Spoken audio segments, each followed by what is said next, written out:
Sorry.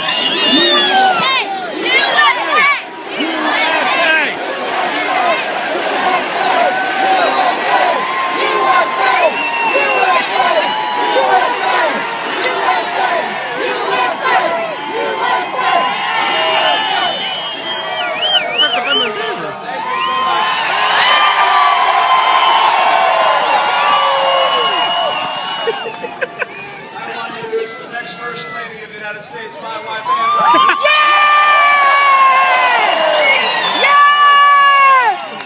This has got to be a thrill of a lifetime. This is amazing. What a welcome. Thank you so much. This campaign is drawing to a close, and what a wonderful welcome that you've given us, and what energy you've given us to know that we can finish this race strong.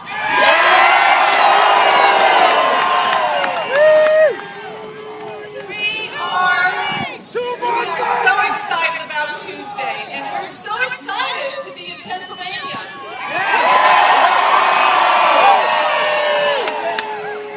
I'm standing with a man that I've stood with for 43 years in marriage, and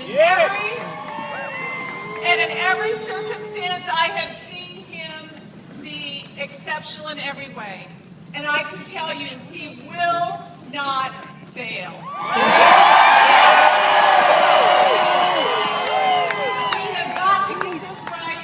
Love this country. We believe in America. I'm going to watch this man save this country and put it back on track. The next president of the United States.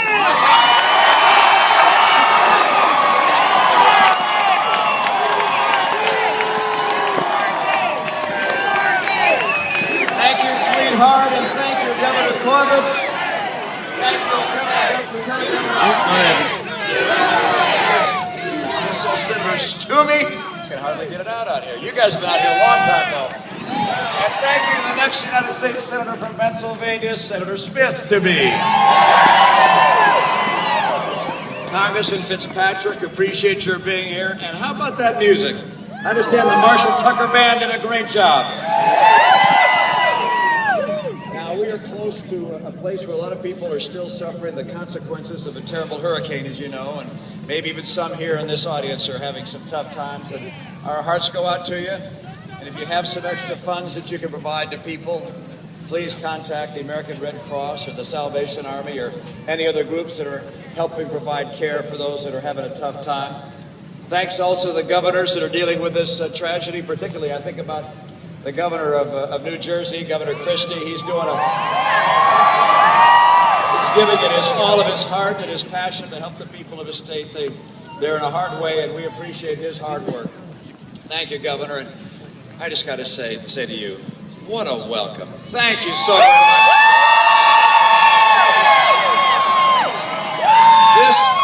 This audience and your voices are being heard all over the nation. They're being heard in my heart. The people of America understand we're taking back the White House because we're going to win Pennsylvania.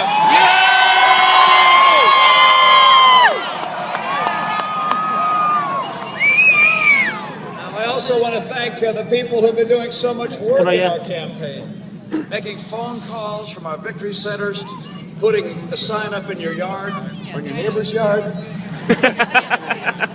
or by convincing a co-worker to vote for Paul Ryan and me. It means the world to me. Thank you so much.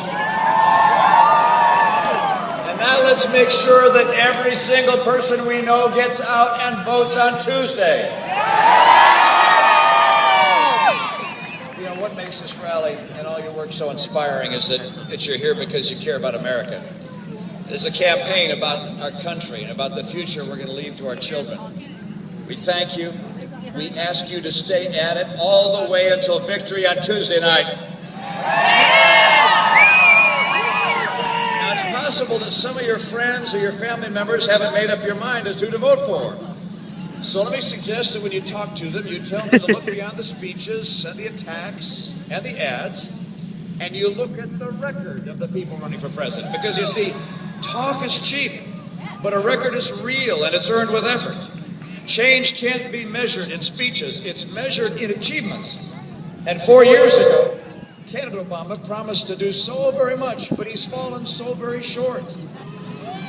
He promised to be a post-partisan president, but he's been most partisan, dividing, attacking, blaming. It's not only Republicans he's refused to listen to, it's also independent voices. He was going to focus on creating jobs. Instead, he focused on Obamacare, and that killed jobs. Remember, he said he was going to cut the deficit in half, and then he doubled it. He said unemployment would be now at 5.2%. We just learned it's 7.9%. That's 9 million jobs short. Unemployment is higher today than when the president took office. He also promised that he would save Social Security and Medicare from insolvency. He didn't. Rather, he raided $716 billion from Medicare to pay for Obamacare. He said he was going to lower health insurance premiums by $2,500 a family. Have you seen that? No! Now the American family pays $3,000 more a year now. And for gasoline, $2,000 a year more than when he was elected. Of course, he also said he would work across the aisle on the most important issues America faces. We know which way they exit. You realize he hasn't bet on the economy, or on the budget, or on jobs with either the Republican leader of the House or the Senate since July. Instead of bridging the divide, he's made it wider. So many of you look at the big debates we have in this country, not as a Republican or as a Democrat, but first as an American. You watch what's happened in this country over the last 4 years with an independent voice. You hope that President Obama would live up to his promise to bring people together, to solve big problems. He hasn't. I will.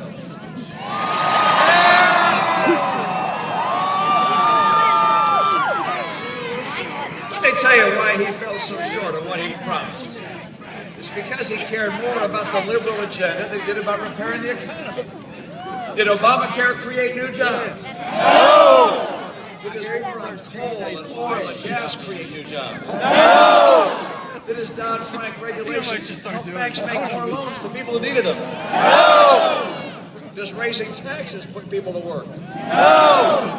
Did that avalanche of new regulations help small business? No! Well, you got it right.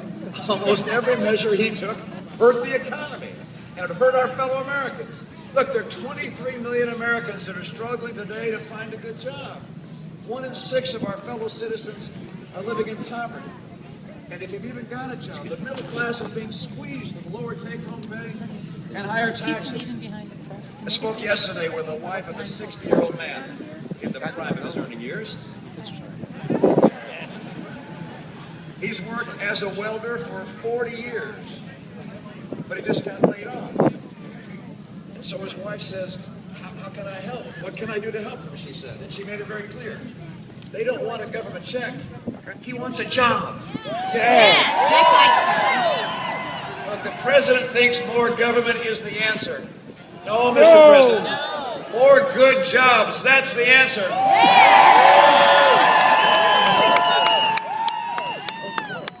The question of this election comes down to this. You want 4 more years like the last 4 years, or do you want real change? Real change! Now, President Obama promised change, but he couldn't deliver it. Send him home! Send him home! Send him home! Send him home! Send him home! Send him home! Send him home! Send him home! You know, he couldn't deliver the change he promised, but I not only promised change, I have a record of achieving change. I built the business. I built the business. I helped turn around another one. I helped put an Olympics that was off track back on track. And by the way, with the Democrat legislature, I helped my state turn from deficit to surplus, from job losses to job growth, and from higher taxes to higher take-home pay. And that's why I'm running for president.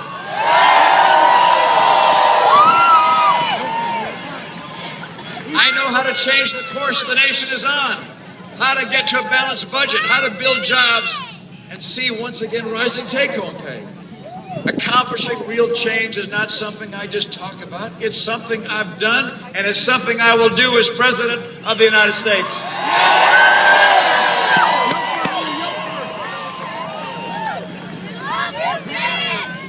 Now, if you believe we can do better, Romney, Romney, Romney, Romney, Romney, Romney, Romney,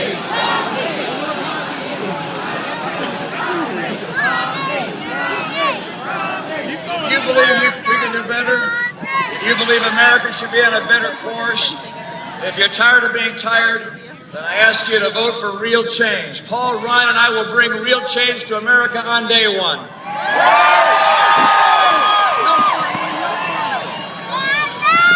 When I'm elected, the economy and the American job market is going to be stagnant. But I'm not going to waste any time complaining about my predecessor. I won't spend my effort trying to pass partisan legislation unrelated to jobs and growth.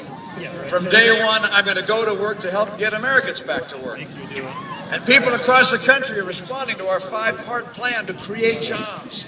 Part 1 is about taking full advantage of our energy resources, our coal, our oil, our gas, our nuclear, our renewables.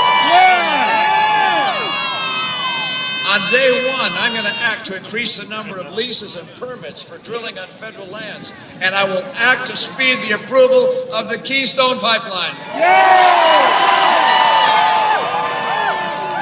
Number 2, I'm going to move to boost trade, especially with Latin America, and I'll finally designate China as a currency manipulator. We've got to fight for fair jobs. Now, third, I'm going to send to Congress something we're going to call the Retraining Reform Act to make sure that every worker can get the skills they need for a good-paying job. And fourth, I'm going to move to tackle out-of-control spending. I'm going to send Congress the first of several fundamental reforms that I call the Down Payment on Fiscal Sanity Act.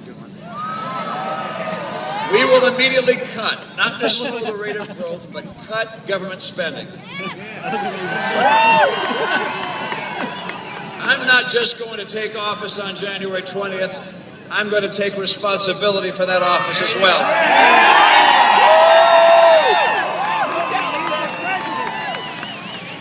And number 5, I'm going to act to boost small business and all business.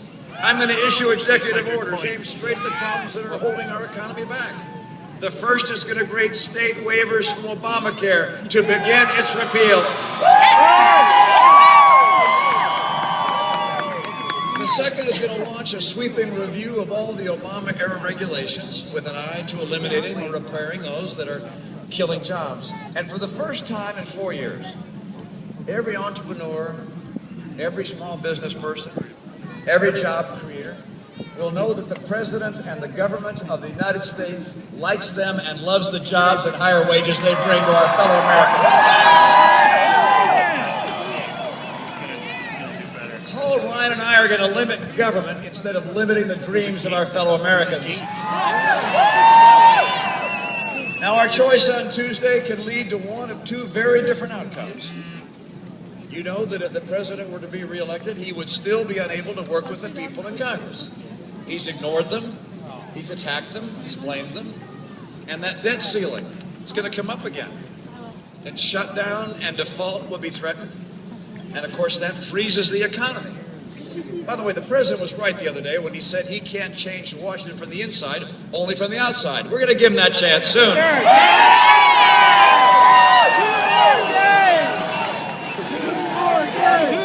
more days! 2 more days! 2 more days! 2 more days! 2 more days! 2 more days! 2 more days! Now, when I'm elected, I'm going to work with Republicans and Democrats in Congress. I'm going to meet regularly with their leaders. I'm going to endeavor to find the good men and good women on both sides of the aisle that care more about the country than do about politics.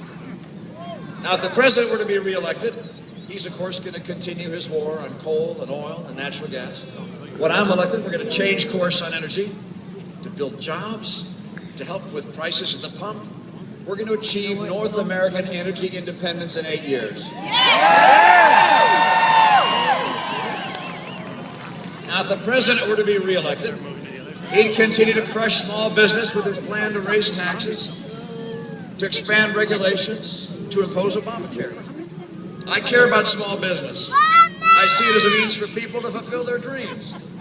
Last week, I met Rhoda Elliott, Virginia, Richmond, She's been running her family restaurants for years. A business that's been in her family, Bill's Barbecue, for 82 years. At its high point, she employed 200 people. She just closed it down. She told me that the regulations, the taxes, Obamacare, and the effects of the Obama economy put her out of business. And she teared up. This wasn't about money. This is about a future for her family and for her family of employees. Look, I want to help the hundreds and thousands of these dreamers like Rhoda, and I will. You know, by the way, that if the president were to be reelected, he's going to say anything he has to get your support and to think that he's going to improve our schools. But in the final analysis, he's going to do what his largest campaign contributors tell him to do, and that's the public sector unions. And so your kids would have the same schools with the same results. When I'm president, I'll be a voice of the children and their parents because they don't have a union at the PTA.